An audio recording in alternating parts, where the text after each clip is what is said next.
Hi hello ನಮಸ್ಕಾರ, welcome back to gymnastic channel. RCB versus CSK match ಇದೆ ಶುಕ್ರವಾರ ದಿನ 28 ಮಾರ್ಚ್. ಒಂಥರ ಇದು ಗ್ರೇಟೆಸ್ಟ್ ರೈವಲ್ರಿ ಇದ್ದಂಗೆ, ಇಂಡಿಯಾ ವರ್ಸಸ್ ಪಾಕಿಸ್ತಾನ್ ಮ್ಯಾಚ್ ಥರ. RCB ವರ್ಸಸ್ CSK ಅಂದ್ಬಿಡ್ಲೇ ನಮ್ಮ ಹೈಕ್ಳುಗಳೆಲ್ಲ ಎದ್ದು ನಿಂತ್ಕೊಂಡ್ಬಿಡ್ತಾವ್ರೆ. ನೋಡಿರ್ಬೋದು, ಕಳೆದ ಒಂದು ಸೀಸನ್ನಲ್ಲಿ 2024 ಫೈನಲ್ ಮ್ಯಾಚಲ್ಲಿ RCB ವರ್ಸಸ್ CSK ಅದವ್ರನ್ನ ಮನೆಗೆ ಕಳಿಸಿ ಸೀದಾ ನಾವು ಪ್ಲೇ ಆಫ್ಗೆ ಕ್ವಾಲಿಫೈ ಆಗಿದ್ದು ನೋಡಿರ್ಬೋದು ನೀವು ಕಳೆದ ಒಂದು ಸೀಸನ್ನಲ್ಲಿ. ಬಟ್ ಈ ಶುಕ್ರವಾರ ನಡೀತಿರೋ ಮ್ಯಾಚ್ MA ಚಿದಂಬರಂ ಸ್ಟೇಡಿಯಂ ಚೆನ್ನೈನಲ್ಲಿ ನಡೀತಿರೋದು. ನೋಡಿರ್ಬೋದು, ಕಳೆದ ಒಂದು ಸೀಸನ್ನಲ್ಲಿ ಆದ ಮ್ಯಾಚಿನ ಸೋಲನ್ನು ಇವಾಗ ರಿವೆಂಜ್ ತೊಗೊಳ್ಳೋಕ್ಕೆ ಮತ್ತು CSK ತಂಡ ವಾಪಸಾತಿ ಮಾಡಿದೆ. ರಿವೆಂಜ್ ತೊಗೊಳ್ತಾ ಇಲ್ವಾ, ಪ್ಲೇಯಿಂಗ್ 11 ಯಾವ ರೀತಿ ಕಾಣಿಸ್ಬೋದು, ಯಾವ ರೀತಿ ಚೇಂಜಸ್ ಮಾಡ್ಬೋದು, ಪ್ರೆಡಿಕ್ಷನ್ ಯಾವ ರೀತಿ ಇದೆ, ನನ್ನ ಪ್ರೆಡಿಕ್ಷನ್ ಏನು ಅನ್ನೋದನ್ನು ನಿಮಗೆ ತಿಳಿಸ್ಕೊಡ್ತೀನಿ. ಅದಕ್ಕಿಂತ ಮುಂಚೆ ಚಾನಲ್ ಸಬ್ಸ್ಕ್ರೈಬ್ ಆಗಿಲ್ಲ ಅಂದರೆ ಬೇಗ ಪಟ್ಟನೆ ಚಾನಲ್ ಸಬ್ಸ್ಕ್ರೈಬ್ ಮಾಡ್ಕೊಬನ್ನಿ ಹೋಗಿ. ಹಾಗೆ ವಿಡಿಯೋನ ಕೊನೆ ತನಕ ನೋಡಿ, ಇಷ್ಟ ಆಗಿದ್ರೆ ಒಂದು ಲೈಕ್ ಕೊಡೋದ್ಬಿಡಿ.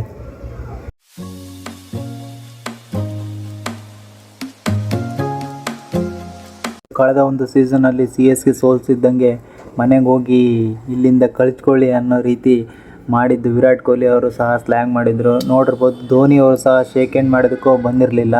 ಕಳೆದ ಒಂದು ಸೀಸನ್ ಫೈನಲ್ ಗ್ರೂಪ್ ಸ್ಟೇಜಲ್ಲಿ ಫೈನಲ್ ಮ್ಯಾಚಲ್ಲಿ ಸೋತಿದ್ದು CSK ತಂಡ.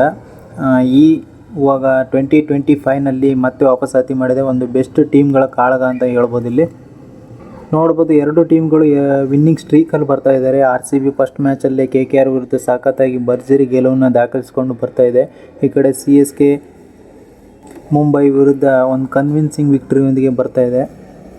ಪ್ಲೇಯಿಂಗ್ 11ನಲ್ಲಿ ನೋಡೋದಾದರೆ ನಮ್ಮ RCB ತಂಡದಲ್ಲಿ ಇಲ್ಲಿ ನೋಡ್ಬೋದು, ನಾನು ಹಾಕಿರ್ತೀನಿ. ಒಂದೇ ಒಂದು ಚೇಂಜಸ್ನ ಮಾಡ್ಬೋದು ಅಂತ ಅಂದ್ಕೊತೀನಿ. ಏನಂತಂದರೆ, ಕಳೆದ ಒಂದು ಮ್ಯಾಚಲ್ಲಿ ಭುವಿ ಅವರು ಇಂಜುರಿ ಆಗಿದ್ದರು, ಬಟ್ ಈ ಮ್ಯಾಚಲ್ಲಿ ವಾಪಸಾತಿ ಮಾಡ್ತಿದ್ದಾರೆ ಅಂತ ಇವಾಗ ತಾನೇ ಸುದ್ದಿ ಬರ್ತಾ ಇದೆ. ಅದಕ್ಕೋಸ್ಕರ ರಸಿಕ್ದಾರ್ ಅವ್ರನ್ನ ಇಲ್ಲಿ ಮತ್ತೆ ಪ್ಲೇಯಿಂಗ್ 11ನಿಂದ ತೆಗೆದಾಕಿ ಭುವಿ ಅವರು ವಾಪಸಾತಿ ಮಾಡ್ತಾರೆ ಅಂತ ಅಂದ್ಕೊಂಡಿದ್ದೀನಿ. ಅದೊಂದನ್ನು ಬಿಟ್ಟರೆ ಮತ್ತೇನು ಬೇರೆ ಏನು ಚೇಂಜಸ್ ಮಾಡೋದಿಲ್ಲ. RCB ತಂಡ ಅದೇ ಟೀಮ್ನೊಂದಿಗೆ ವಾಪಸಾತಿ ಮಾಡುತ್ತೆ ಅಂತ ಅನ್ಬೇಕು. ಇಂಪ್ಯಾಕ್ಟ್ ಪ್ಲೇಯರ್ ನೋಡೋದಾದರೆ ದೇವದತ್ ಪಡಿಕ್ಕಲ್ಲೇ ಇನ್ನೊಂದು ಮ್ಯಾಚ್ನ ಚಾನ್ಸಸ್ ಕೊಡೋ ಸಾಧ್ಯತೆಗಳು ಜಾಸ್ತಿನೇ ಇದೆ. ನೋಡ್ಬೋದು, ಬ್ಯಾಟಿಂಗ್ ಲೈನಪ್ನಲ್ಲಿ ಸಖತ್ತಾಗಿ ಕಾಣಿಸ್ತಿದೆ RCB. Virat Kohli, Phil Salt ಮತ್ತು Rajat Patidar, Livingstone, Jitesh Sharma same playing 11ನಲ್ಲಿ ಬರುತ್ತೆ ಅಂತ ಅಂದ್ಕೊಂಡಿದ್ದೀನಿ. ಇಲ್ಲಿ ಬೇರೆ ಏನು ಚೇಂಜಸ್ ಇರುವುದಿಲ್ಲ. ಇಲ್ಲಿ ಭುವಿ ಅವರು ಮಾತ್ರ ವಾಪಸಾತಿ ಮಾಡಿರೋದು ಸಖತ್ತಾಗಿ ಕಾಣಿಸ್ತಿದೆ. RCB ತಂಡಕ್ಕೆ ಇನ್ನೂ ಬಲ ತಂದಿದೆ ಅಂತಲೇ ಹೇಳ್ಬೋದು. ಇಲ್ಲಿ ನಮ್ಮ RCB ಸೇಮ್ ಟೀಮ್ನೊಂದಿಗೆ ಹೋಗುತ್ತೆ ಗುರು. ಸಖತ್ತಾಗಿ ಟೀಮು ಮಾಡಿಫೈ ಆಗಿದೆ, ಸಖತ್ತಾಗಿ ಆಡ್ತಾರೆ. CSK ವಿರುದ್ಧ ಮತ್ತೊಂದು ಗೇಮ್ ವಿನ್ನಿಂಗ್ ಸ್ಟ್ರೀಕ್ ಲೋಡಿಂಗಲ್ಲಿ ಇದೆ ಅಂತಲೇ ಹೇಳ್ಬೋದು. ಇಲ್ಲಿ ಇನ್ನೊಂದು ಕಡೆ CSK ತಂಡ ನೋಡೋದಾದರೆ ನೋಡಿರ್ಬೋದು, ಕಳೆದೊಂದು ಮ್ಯಾಚ್ MI ವಿರುದ್ಧ ತ್ರಿಪಾಠಿ ಮತ್ತು ರಚೀಂದ್ರ ರವೀಂದ್ರ ಓಪನಿಂಗ್ ಮಾಡಿದ್ರು. ಅಲ್ಲಿ ರಚೀಂದ್ರ ರವೀಂದ್ರ ಸಖತ್ತಾಗಿ ಕನ್ವಿನ್ಸ್ ಆಗಿ ಲಾಸ್ಟ್ ಎಂಡ್ ತನಕ ಕೊನೆದಾಗಿ ಆಡಿದ್ದು. ಅಲ್ಲಿ ತ್ರಿಪಾಠಿ ಅವರು ಬರ್ತಿದ್ದಂಗೆ ಔಟ್ ಆಗಿ ಹೋಗಿದ್ದು. ಅಲ್ಲಿ ಒಂದು ಚೇಂಜಸ್ನ ನೋಡೋದಾದರೆ ಇಲ್ಲಿ ತ್ರಿಪಾಠಿ ಅವ್ರ ಬದಲಿಗೆ ಡಿವನ್ ಕಾನ್ವಿನ ಆಡಿಸ್ಬೋದು ಅಂದ್ಕೊಳ್ತೀನಿ. ಅವ್ರನ್ನ ಬಿಟ್ಟರೆ ಇನ್ನೊಂದು ಚಾನ್ಸ್ಗೋಸ್ಕರ ರಾಹುಲ್ ತ್ರಿಪಾಠಿ ಅವ್ರನ್ನೇ ಮತ್ತೆ ಆಡಿಸ್ಬೋದು. ನಾವು ಹೇಳೋಕ್ಕಾಗಲ್ಲ, ಡಿವನ್ ಕಾನ್ವಿ ಅಥವಾ ರಾಹುಲ್ ತ್ರಿಪಾಠಿ ಅವರಿಬ್ಬರಲ್ಲಿ ಪಕ್ಕ ಆಡ್ತಾರೆ. ಅದನ್ನು ಬಿಟ್ಟರೆ ಇಲ್ಲಿ ಸೇಮ್ ಟೀಮ್ನೊಂದಿಗೆ CSK ಕೂಡ ಹೋಗುತ್ತೆ ಅಂತ ನೋಡ್ಬೋದು. ಚಿದಂಬರಂ ಸ್ಟೇಡಿಯಂ ಚೆನ್ನೈನಲ್ಲಿ ಸ್ಪಿನ್ ದಾಳಿ ಎಷ್ಟು ಅಟ್ಯಾಕ್ಟಿವ್ ಆಗಿ ಇರುತ್ತೆ ಅಂತ ನನಗೆ ಗೊತ್ತಿದೆ. ಅದಕ್ಕೋಸ್ಕರ ಚೆನ್ನೈ ಸ್ಪಿನ್ ಅಸ್ತ್ರವಾಗಿ ಇಲ್ಲಿ ತಗೊಂಡು ಹೋಗ್ತಾರೆ ಟೀಮ್ನ. ನೋಡಿರ್ಬೋದು, ಕಳೆದ ಒಂದು ಮ್ಯಾಚಲ್ಲಿ ಮುಂಬೈ ವಿರುದ್ಧ CSK ಸಖತ್ತಾಗಿ ಸ್ಪಿನ್ ದಾಳಿ ಮಾಡಿದ್ದಲ್ಲಿ ನೂರ್ ಅಹ್ಮದ್ ಮತ್ತು ರವಿ ಅಶ್ವಿನ್ ಮತ್ತು ರವೀಂದ್ರ ಜಡೇಜಾ ಸಖತ್ತಾಗಿ ಬೌಲಿಂಗ್ ಮಾಡಿದ್ದು. ನೂರ್ ಅಹ್ಮದ್ ಇಂಪ್ಯಾಕ್ಟ್ 4 ವಿಕೆಟನ್ನು ತೆಗೆದುಕೊಂಡ್ರು ಫಸ್ಟ್ ಮ್ಯಾಚಲ್ಲೇ. ಅದಕ್ಕೋಸ್ಕರ ಇಲ್ಲಿ ಸ್ಪಿನ್ನರ್ಸ್ಗೆ ಹೆಚ್ಚು ಅಡ್ವಾಂಟೇಜ್ ಇದೆ ಅಂತಲೇ ಹೇಳ್ಬೋದು.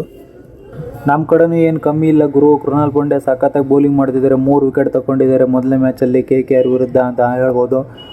ಅದನ್ನೇ ಬೌಲಿಂಗ್ನ ಮತ್ತೆ ಇಲ್ಲಿ ಮಾಡಬೇಕಾಗುತ್ತೆ. ಕೃಣಾಲ್ ಪಾಂಡ್ಯ ಸಖತ್ತಾಗಿ ಮಿಂಚಬೇಕಾಗುತ್ತೆ ಚೆನ್ನೈ ಗ್ರೌಂಡಲ್ಲಿ.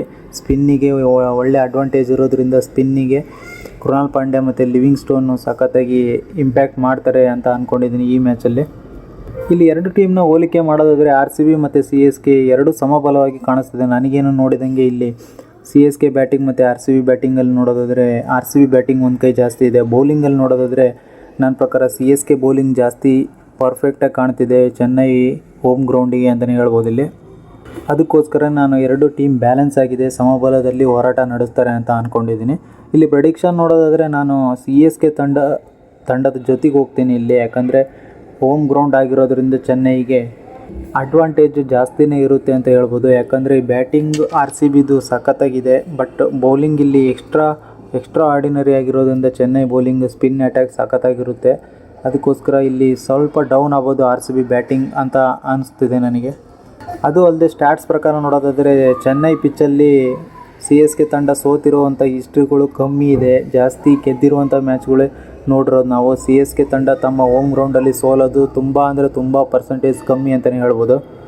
ಏನು ಗುರು ನೀನು RCB ಫ್ಯಾನ್ ಆಗಿ RCB ಸೋಲುತ್ತೆ ಅಂತ ಹೇಳ್ತಿದ್ದೀಯ ಅನ್ಕೋಬೋದು. ಜಸ್ಟ್ ಇದು ನನ್ನ ಪ್ರೆಡಿಕ್ಷನ್ ಅಷ್ಟೇ. ಇದು ನಾನು ಸ್ಟ್ಯಾಟ್ಸ್ ಪ್ರಕಾರ ನೋಡೋದಾದರೆ ಇಲ್ಲಿ CSK ತಂಡ ಚೆನ್ನಾಗಿ ಪರ್ಫಾರ್ಮೆನ್ಸ್ ಮಾಡುತ್ತೆ. ಅದೇ ಅಲ್ಲದೆ ಹೋಮ್ ಗ್ರೌಂಡ್ ಅಡ್ವಾಂಟೇಜ್ ಇರೋದ್ರಿಂದ ಇಲ್ಲಿ CSK ತಂಡ ಗೆಲ್ಲುತ್ತೆ ಅನ್ನೋದು ಒಂದು ಪ್ರೆಡಿಕ್ಷನ್ ಅಷ್ಟೇ. ನಿಮ್ಮ ಪ್ರೆಡಿಕ್ಷನ್ ನಿಮಗಾಗಿರ್ಬೋದು. ಬೇರೆ ಒಬ್ಬೊಬ್ಬರಿಗೆ ಒಂದೊಂದು ಥರ ಪ್ರೆಡಿಕ್ಷನ್ ಇರುತ್ತೆ. ಬೇರೆ ಒಬ್ಬರು RCB ಗೆಲ್ಲುತ್ತೆ ಅಂತಂದು ಪ್ರೆಡಿಕ್ಷನ್ ಕೊಡ್ಬೋದು.